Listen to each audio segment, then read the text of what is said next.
Hello, and yes, we're back. Let's talk ones and zeros.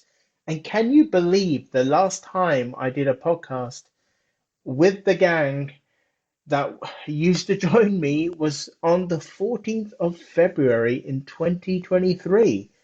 And I am telling you, so much has changed from back there in 2023 to now in 2024, and there is so much to talk about. Now, I know I haven't been on the podcast scene for a little while, but what I will say is I will be doing a podcast every couple of weeks now. So, please look out for those. And I want to say thank you to everybody who is still subscribed to the channel. And hopefully, I'll be giving you a lot more updates in the tech space and bringing you a lot more engaging conversations about certain things. So I was sat back thinking, how would I kickstart this podcast all over again? And um, as I was thinking about that, I was reading a blog that one of my friends that I've known for a good handful of years has been writing. My friend Cecilia, I used to work with her, and she'll say more in the podcast herself.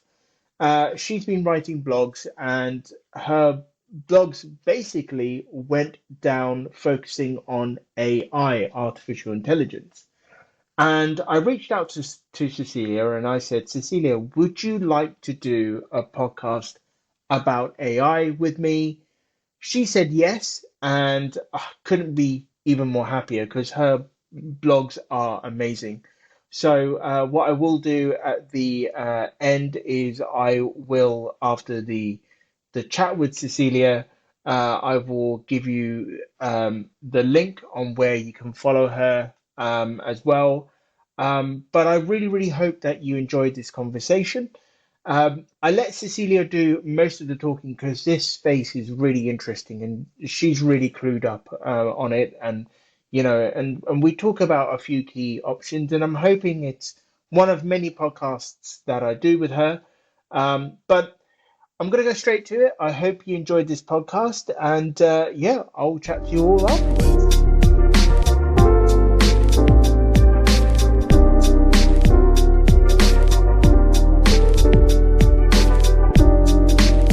Hello, how's it going? How are you doing? Hi, hi, Snoop. I'm going great. I'm so happy to be talking to you today. And I go so far back, and it's so fun to be talking to you in this different context for us. Yes, yes, and the context this time round is going to be all about AI and really going to focus on that element. So I guess we'll go straight into it all. AI, what is it all about? It's the buzzword out there. Everybody's talking about it. If you don't mind just letting the listeners know what is AI? What is it all about? Yeah, definitely. So artificial intelligence is not a new technology, actually. People have been, especially in places like San Francisco, have been researching artificial intelligence for decades. It's only been within the past couple of years that AI as a term has kind of skyrocketed into the public landscape and media.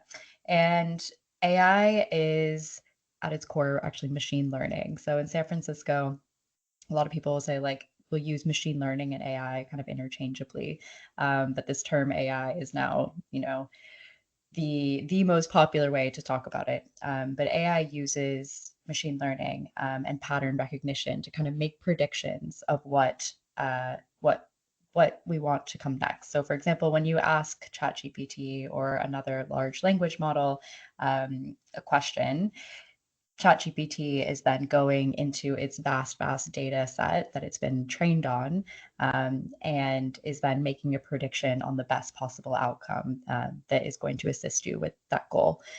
So at its core, it's right now it's about pattern recognition. AI doesn't have the power to reason or have empathy or emotion. Those are all things that people are working on and hoping to achieve. But right now, it really is kind of this artificial intelligence. It's not real human intelligence yet, but and I would say also with where we are right now, we're kind of in what's called artificial narrow intelligence versus artificial general intelligence. So the term AGI is one that you'll hear a lot in this space. When are we going to reach AGI? What year are we going to reach AGI? And that's the question of when we're going to build an artificial intelligence that has general intelligence and can accomplish kind of a variety of tasks, can do kind of whatever a human can do, and is at that same level of being able to do many different things the way a human can make can discuss a book and can also do laundry and can also um, walk your dog. It's one of these very different tasks. Whereas right now, as we know with the large language models that exist, they're all kind of designed for one specific purpose in mind. Okay. Now, in terms of that space, and obviously you're covering on where it's at right now and what the end goal is. For somebody that's using it every day, I mean, what are the benefits? What are the negatives? I mean, Yeah. where do you see AI going, and where do you think it should be going, if that makes sense? Like, is there anything that we should be concerned about, anything that we should be more focused on or educate ourselves more about? Yeah, so I'll break down that question. So firstly, around like how we should be using AI, I think that was the first part of your question, right? Yeah. Yes, it was. Yeah. Um, yeah. So, I think a lot of people are using, and when I say it, I think it's mostly ChatGPT or another equivalent large language model like Anthropic's Claude or Meta's Llama, Google's Gemini. So at its simplest terms, I think it's good to say like there's all these different options now of LLMs, large language models, that you can use and trial. And I really encourage everyone to trial different ones instead of just using perhaps ChatGPT is the most popular. You really will get different results with them for different tasks. There's actually a great dashboard that you can look at that breaks down these different models based on what they're best at.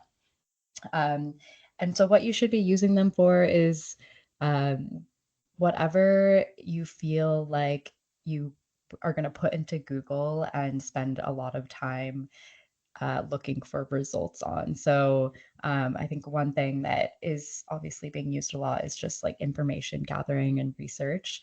I think ChatGPT and these other LLMs are great for that. So doing research, pulling together different recipes, looking at different options for hotels. I think those are all really great use cases and for kind of your personal life. And then obviously you have all the workflows in your work life. That's kind of going to be nuanced from person to person. I think where it gets a little bit, it's just good to be aware and to really bring awareness to when you're using these tools, that we're not developing an over reliance on them, that we're not using them for the things that we uniquely can provide to our roles. Because we were hired into these roles or we're building these companies based on like our unique gifts and what we can bring and our talents. And you don't want to be outsourcing that to an AI that's providing the exact same answer to any other human, right? I think decision making processes as well. It's really good to bring awareness to where am I perhaps leaning too far into leaning on AI to help me make a decision, because at the end of the day, these are corporations who have built these tools, and you don't want to be, necessarily relying on a corporate entity for the decisions you make about your life. Um, there's also people I know who use AI as therapy, like as therapists. So the applications of these models and the various tools, not just kind of the big large language models, but a lot of tools are really quite endless right now. And I think it's really good to just be aware of what exists and then be aware of like how much you want to integrate those into your life while still retaining a really strong sense of autonomy over your core decisions and of your kind of like keeping yourself human, right? Keeping yourself like I know who I am and I know what I want, and I don't need to necessarily rely on an AI to make those decisions for me. Okay. And then, as you're saying that, do you feel that there is a movement towards where people aren't making the right kind of decisions now. I mean, is there examples of that happening today? I mean, that's something new that I wasn't really aware that people are relying on it so much to actually make their decisions. Yeah, I think a really good example of this is something I tried the other day with a couple of different LLMs was asking each model why I should use that model. So, for example, I asked Claude, why should I use Claude? Which Claude is Anthropic's model. Why should I use Claude over other competing LLMs? And what Claude actually responded with was, I won't give you an answer to that. Something to that effect. I'm paraphrasing, but I won't give you an answer to that. I'm Claude. I'm just an AI created by Anthropic to promote to that's like helpful, honest, and harmless. And it was urging me to try out different models for myself and wasn't going to give me a straight answer to that. However, when I asked the same question to ChatGPT, it gave me immediately spat back a lot of different answers about why I should choose ChatGPT over other models.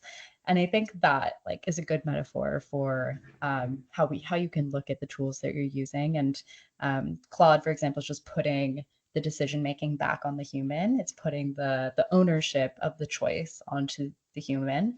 Um, in that one singular example, ChatGPT was kind of giving the immediate answer that you were asking for, despite the fact that it could sway a consumer without helping them to do due diligence on their own.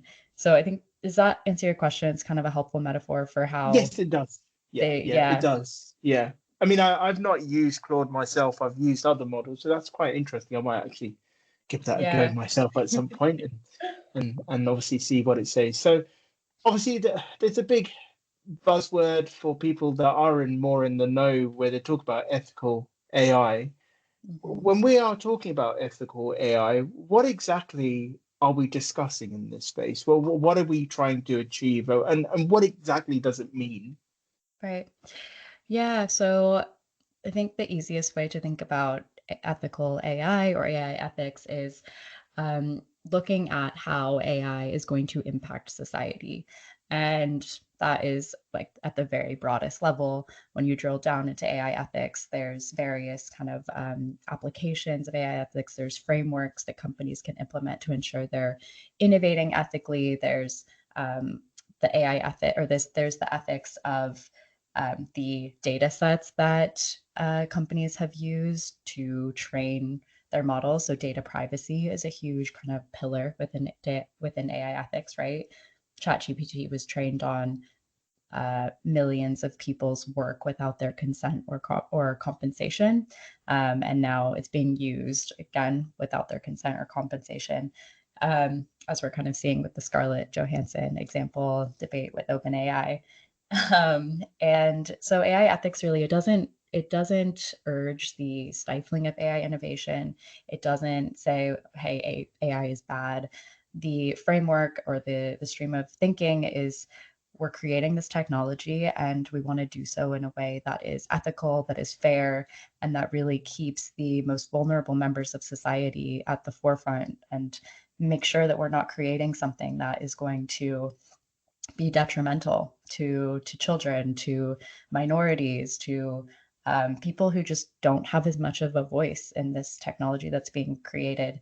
And an example of that is, AI bias. I think that's been a big topic pertaining to AI ethics that companies have, now done a lot of work on, and is actually swinging too far into kind of the reverse. So Google's Gemini, for example, is kind of, I don't know if you've seen now, is generating when you ask it for a picture of the forefathers, the US forefathers, for example, it's now generating the forefathers in like various skin tones that aren't actually factual or representative of history. So their companies are doing work in that space. But AI ethics at its core, yeah, is really about being proactive, implementing frameworks that ensure AI is being created ethically and then also used ethically as well. And that kind of speaks back to what I was saying around decision making um, and not creating products that harm. Yeah. Cool. And one more thing, actually, I'll just Yeah. add because I like this analogy.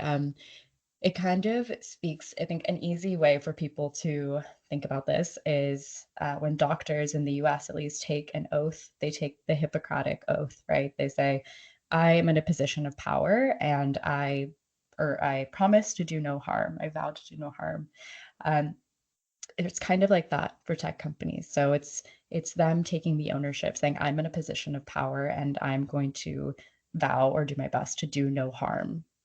Because when you, and this speaks a little bit to AI safety, but when you think about the power that doctors have, or another analogy, an example I like is when the COVID vaccine was being developed and tested and released, it had to go through so many different levels of testing, right? And there was different tiers of what was acceptable before it was released into society because it's a massively societally changing thing.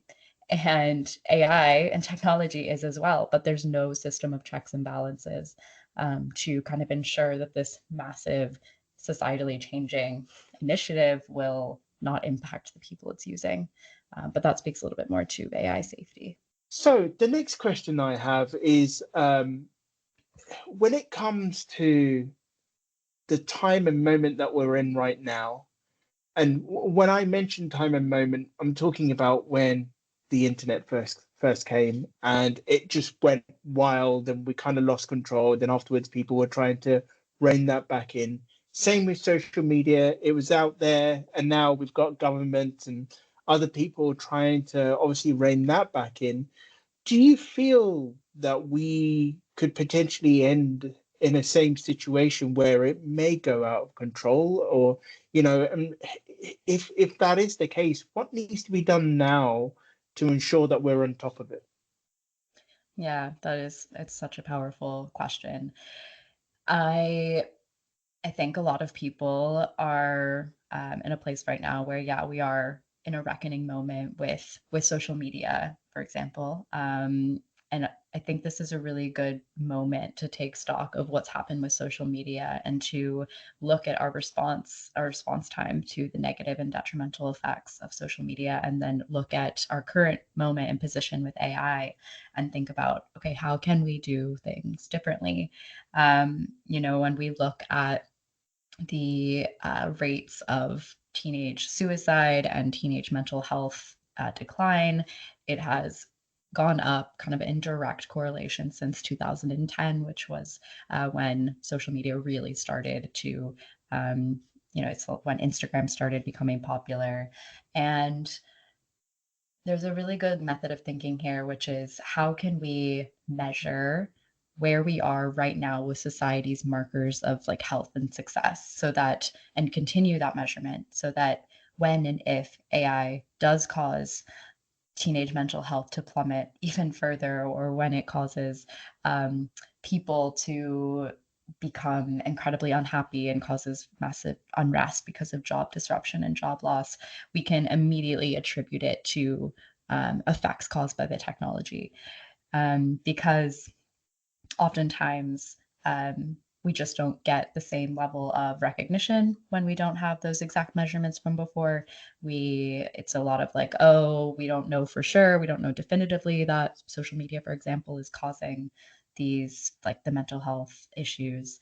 But now we do, right? We really do. There's been a lot of research and a lot of really smart people who have worked on this problem and we can definitively say that social media has directly caused these detrimental effects on our kids. And so with AI, I think another thing I'll speak to on this is incentives. So when we look at why and how products are launched into the free market, it's often with the incentive of driving up customer growth, revenue, profit, kind of at all costs. And it's not with the incentive of creating a product that like genuinely improves the health of our society. And I think with AI, there's so much power and possibility and promise of this technology to do so much good in the world, right? It's like you can't be anti AI because it will truly like it will truly make so many lives better. It will save us so much time. It will truly solve some of these diseases that are causing illness and death, but it will also cause a lot of negative and detrimental effects. And when we look at the incentives with AI, it's like how can we change what those incentives are, so that we're not just focused on profit and growth at all costs, so that we're not just focused on like who can reach AGI first. Um, and it's a complicated topic when you take into context um, geopolitical issues, but I do think there's the need that we are looking at those incentives and we are looking at kind of the markers of our society's health, taking really careful measurement of that and trying to ensure that we're looking very closely at what AI could be responsible for so that we're not constantly in this like reactive mode, right? We're always in this reactive mode, like, oh, we've released this social media platform and now we realize that it's really dangerous. And now we realize that we're all super addicted to our phones instead of realizing, like, oh, this is happening right now and trying to mitigate it, which is a difficult task given the pace of regulation. But we have to at least try. Yeah, of course we do. And are there things in place now, or do you feel that we have the right things in place now, or is there more work that needs to be done to make sure we kind of get everything together? I mean, are we in a position where we are on top of it, essentially? No, we are not on top of it. We are not on top of it. It's a very delicate and um, careful dance between regulation and innovation, especially in places like, especially in the U.S., in Silicon Valley. Um, Being able to innovate freely is really like inherent to our culture, to who we are, and therefore there's no regulation in place to ensure that we're creating and innovating ethically and in a way that is responsible. Um, I could see that changing. There's something called AI governance, which is the idea, or which is the practice of companies looking at how they're implementing AI and like really having a strong and robust program in place for governing that use, for having benchmarks and of their kind of how they're using it and making sure that it's yeah, ethical. And I could see a world where all companies need to report on that, that they're required to have an AI governance platform in place. Um, but that doesn't exist right now. And so right now we're just really seeing the ownership on the tech companies themselves. So it's all kind of up to self-regulation at this moment in time. And when you look at, again, like the analogy of the COVID vaccine and rolling something like that out, it just makes sense to have a system of checks and balances for these kinds of things, which we don't have right now. Okay, no, that I agree with. I mean, to have these checks and regulations is key for sure. And it is quite scary when you obviously talk about it in depth. And I mean, with the individuals that you have spoken to, so I've got two questions. So the first one is, what is the general misconception and fear that people have about AI that you've come across generally? And the second question is, what drew you within this space as well? I mean, what was it that you thought, right, this is something that I need to focus my time on? Yeah, I think I'll start with the second question. So I grew up in Cupertino, California, which, if anyone who's listening has an iPhone, Cupertino is the city on your weather app that will appear when you first open your iPhone, and that's because that's where Apple Computer is. I grew up with my backyard leaning up against Apple Computer. Like my elementary school was gifted computers by Steve Jobs at the time when they had just released I forget the name of it, but there was the blue and purple Macs, the ones that you can kind of see through, the translucent ones. And I tell these stories because I grew up in the heart of this like innovation at a time when the internet had just been invented. There was massive like creative thinking and innovation happening all around me. And it was really exciting. And I didn't really know anything else. I kind of thought this is how it was everywhere. And then later in my 20s, I spent 7 years living abroad and traveling abroad, and I got out of that bubble and I witnessed the impacts that primarily the Silicon Valley, of course, there's other tech hubs as well, but primarily the Silicon Valley had had on the rest of the globe. And in particular, I remember being in Thailand and witnessing a lot of young kids holding phones, and they were just chained to their phones, and clearly just really suffering from digital addiction without even being aware of it or knowing it. And I just remember looking at these kids and thinking about what I knew about Steve Jobs and realizing that, he probably never would have wanted or intended for this to be the end result of his creation. And like I used to just sit with that in college. I wrote like a column around tech ethics. It was just always something that felt really important to me, like more important than other people. I was always the person who was urging everyone to get off their phone at college when that's all anyone wanted to do is be on their phone. And I didn't really know why. And then when I went to go work in tech, I chose to work at a company that I think is doing really great and purposeful work and striving to create products that genuinely improve the lives of their customers. But I ultimately got to a place where I felt too compelled by what was happening back home. I was living in London at the time, back home in San Francisco, to ignore it. And so I moved back and just kind of delved into this world because I think it's too urgent. It's super urgent that we make sure we get this right. And I think about those kids again, the kids in Thailand, like chained to their phones, and I think that's kind of just at this point that's the least that could happen with AI, right? We can see a lot more dangers that could happen to and impact our relationships and our children and our sense of fulfillment, and all of these things are just really important that we work on and get right. And so that's kind of why I came back and um, really feel like it's my life's mission to be impacting the space. And then when it comes to fear, like the number one fear and misconception, um, I think well, two answers to that. I think the first one is it's not really a fear or misconception, but it's this emphasis on when are we going to reach AGI? Like when are we going to reach artificial general intelligence? There's it in the Silicon Valley and San Francisco bubble.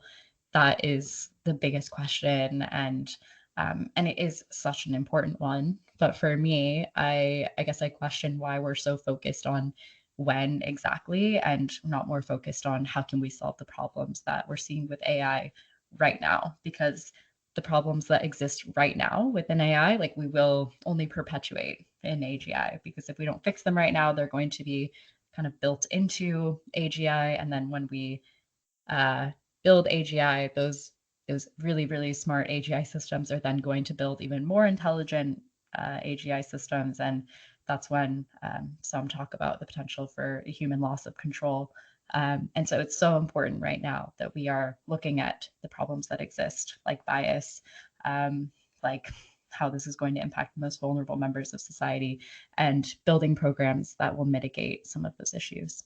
So, if people want to learn more, follow you, what would they need to do? Where would they need to go?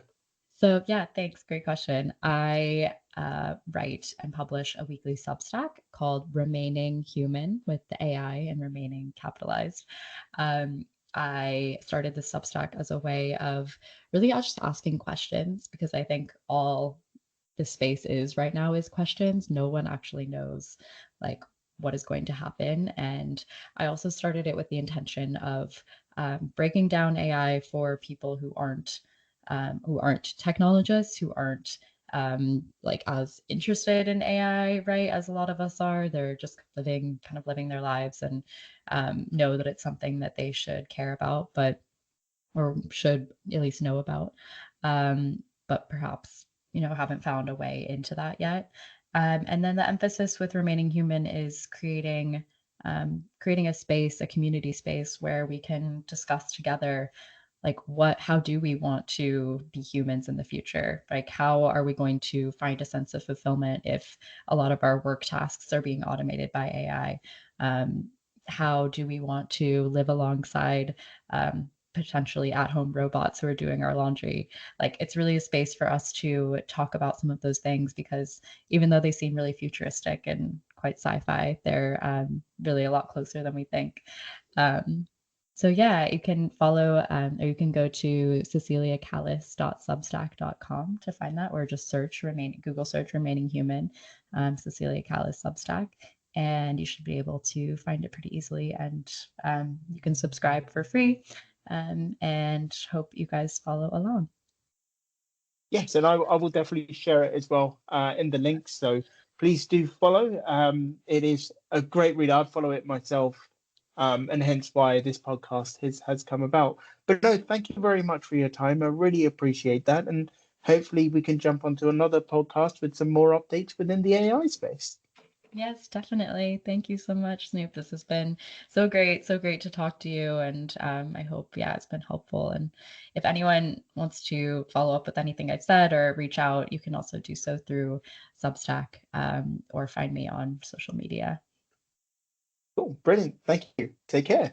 Cool. Thank you. Bye.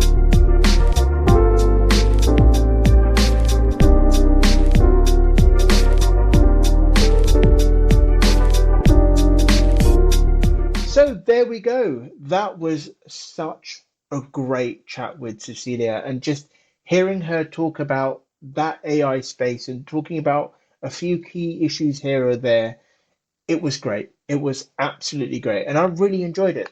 And I hope all of you enjoyed it too. Now, as Cecilia said, she has a Substack. It's called Remaining Human. And the link to that is ceciliacallis.substack.com. So that's Cecilia. So CECILIACALLAS dot Substack, which is SUBSTACK.com. Definitely follow her blog. It's just great. I couldn't recommend it. It's one of the blogs that I read religiously whenever she releases something. But I hope you all enjoyed this podcast, and until next time, take care.